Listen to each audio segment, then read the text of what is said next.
Hi hello welcome to post 360. నేను మీ మురళి రాపల్లి.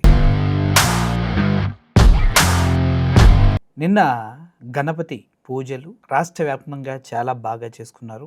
చాలా మంది దేవదేవుని సన్నిధిలో తమ కోరికలను సమర్పించుకుంటూ తమ భక్తిని ప్రదర్శించుకుంటూ తనకున్న దేవుని పట్ల అభిమానాన్ని ప్రతి ఒక్క హిందువు వేరే ఇతర మతస్థులు కూడా వినాయక చవితిని చాలా ఘనంగా చేసుకున్నారు. ఈ క్రమంలోనే వైఎస్ జగన్మోహన్ రెడ్డి తాడేపల్లిగూడెంలో కూడా తన పార్టీ ఆఫీస్లో వినాయక చవితి ఉత్సవాలు ఘనంగా నిర్వహించడంతో పాటు జగన్మోహన్ రెడ్డి స్వయంగా పూజలో పాల్గొని ఆయన క్లియర్గా కొబ్బరికాయ కొడుతుంది దగ్గర నుంచి పూజ ఇవ్వటం కానీ ఇలా పట్టుకునే విధానం కానీ ఎవ్రీథింగ్ ప్రొఫెషనల్. అంటే ప్రొఫెషనల్ ఎందుకంటే ఆయన క్రిస్టియన్ ముద్రేస్తారు, కానీ ఆయన హిందువుల దేవుళ్ళ దగ్గరికి వెళ్ళినప్పుడు ఎలా ప్రవర్తించాలో తెలుసు, క్రిస్టియన్స్ దగ్గరికి వెళ్ళినప్పుడు ఎలా ప్రవర్తించాలో తెలుసు, ముస్లిం సోదరుల దగ్గరికి వెళ్ళినప్పుడు ఎలా ఉండాలో కూడా ఆయనకు తెలుసు. ఎందుకంటే ఆయన గతంలో మాట చెప్పిన విషయం మనందరూ తెలుసు. 4 గోడల మధ్య I will practice Christianity, I will read Bible. ఇంట్లో ఉన్నప్పుడు నేను క్రిస్టియానిటీని ప్రాక్టీస్ చేస్తా, కానీ బయటకు వచ్చినప్పుడు హిందువులు ముస్లింలు ప్రతి ఒక్కరు నా సోదరులే, నేను అందరి వాడిని, నేను నాయకుడిని అని చెప్పడం జరిగింది. ఆ క్రమంలోనే గణపతి ఉత్సవాలు చాలా ఘనంగా చేసుకున్నారు. కానీ గణపతి ఉత్సవాలు చూసిన తర్వాత చాలామంది అనుకున్నారు జగన్మోహన్ రెడ్డి గారు కూడా వినాయక చవితి బాగా చేసుకున్నారు అనుకుంటే, కూటమి ప్రభుత్వంలో కొంతమంది కాదు, ఆయన అధ్యక్షుడు, నాయకుడు, విజనరీ, సర్వస్వమైనటువంటి చంద్రబాబు నాయుడు గారికి మాత్రం నచ్చట్ల. ముందుగా జగన్మోహన్ రెడ్డి గారి ఆఫీసులో జరిగినటువంటి ఈ వినాయక చవితి వేడుకలు ఒకసారి మీరు చూడండి. తర్వాత నెక్స్ట్ విల్ గో మన చంద్రబాబు నాయుడు గారి అద్భుతమైన మాటలు కూడా విందాం.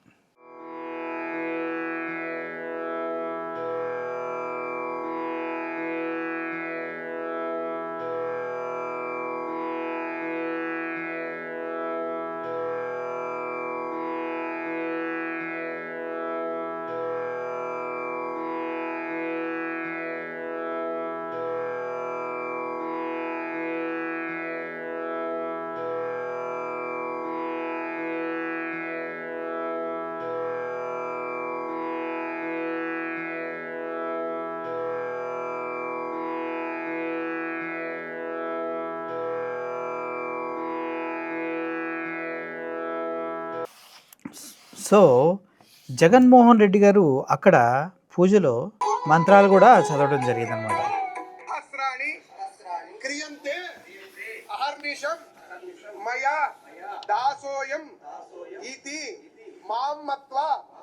విఘ్నేశ్వర సర్వ అపరాధ క్షమ్యత మమ సహ కుటుంబస్య క్షేమ స్థైర్య ధైర్య వీర్య విజయ అభయ ఆయు ఆరోగ్య ఐశ్వర్య అభి వృద్ధి ద్వారా సకల దేవత విఘ్నేశ్వర దేవత అనుగ్రహ ప్రసాద సిద్ధిరస్తు సకల అపరాధ క్షమ్యత.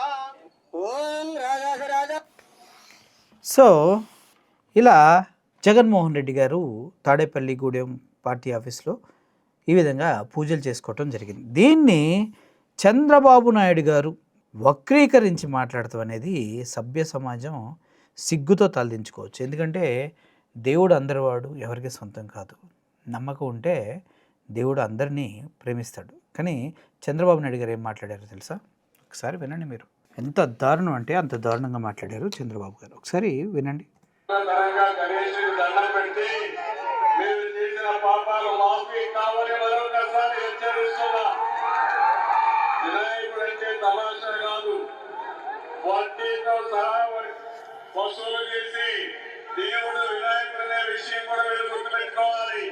అంటే మీకు ఏమైనా ఇంట్లో కూడి పెట్టని చెప్పారా ఏంటి?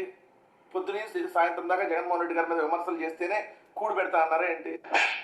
అయినా జగన్మోహన్ రెడ్డి గారు ఏమన్నా మీలాగా బూట్లు వేసుకొని పూజలు చేయలేదు కదా. ఏ రోజు మీరు నిరంతరం బూట్లు వేసుకొని పూజలు చేస్తారు.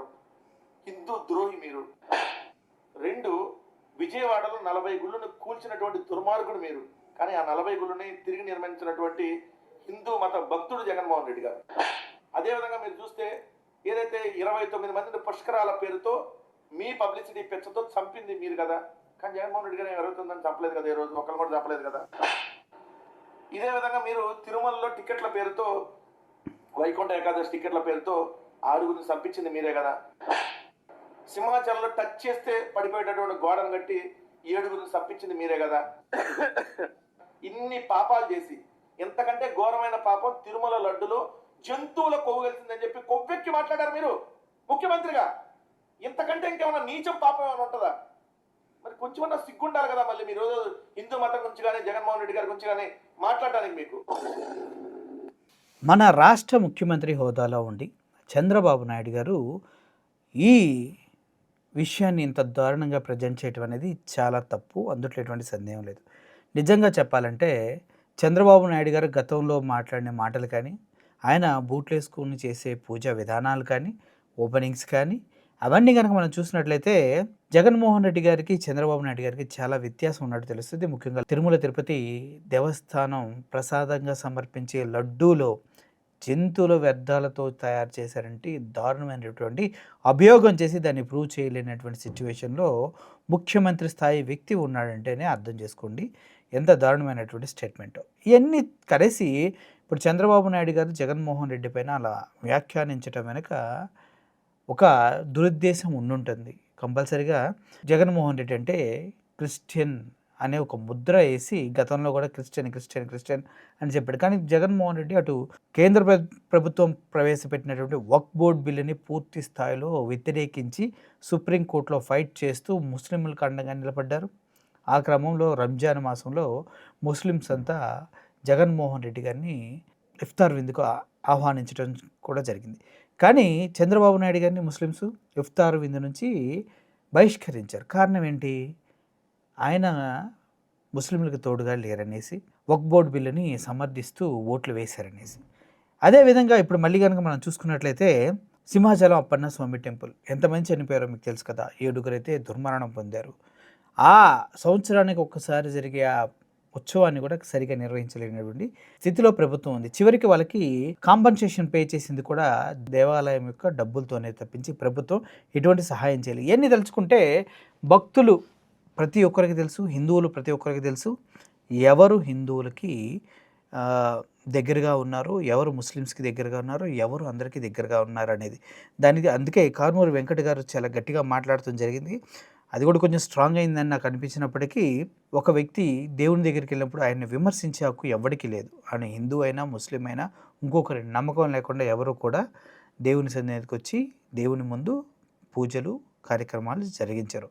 ఒకవేళ యాక్ట్ చేయాల్సిన అవసరం కూడా జగన్మోహన్ రెడ్డి గారికి ఇప్పుడు లేదు, ఎందుకంటే అధికారంలో లేదు కాబట్టి. నిజంగా చెప్పాలంటే సనాతని అని చెప్పుకునే పవన్ కళ్యాణ్ గారు ఈటీవీ 30 సంవత్సరాల వార్షికోత్సవం అనేసి ఆయన ట్విట్టర్ హ్యాండిల్లో ట్వీట్ చేశారు. కానీ మహాగణపతి విఘ్నేశ్వరుని యొక్క విఘ్నాలు తొలగించే దేవుని యొక్క వినాయక చవితి గురించి మాత్రం ఒక్క ట్వీట్ కూడా, ఒక్క పోస్ట్ కూడా, ఒక్క విషెస్ కూడా చెప్పలేని సనాతన ధర్మాన్ని వెనకేసుకుని వచ్చే పవన్ కళ్యాణ్ గురించి నిజంగా ఇక్కడ మాట్లాడాలి. అంతేగాని అన్ని పనులు అనుకుని దేవుని పైన ప్రేమతో వచ్చిన జగన్మోహన్ రెడ్డిని ఇలా అవాంఛనీయమైనటువంటి మాటలతో దురుద్దేశంతో కించపరచడం అనేది తప్పు అనేది చాలామంది రాజకీయ విశ్లేషకులు అదేవిధంగా హిందూ మతాన్ని గౌరవించేవారంతా అంటున్నారు.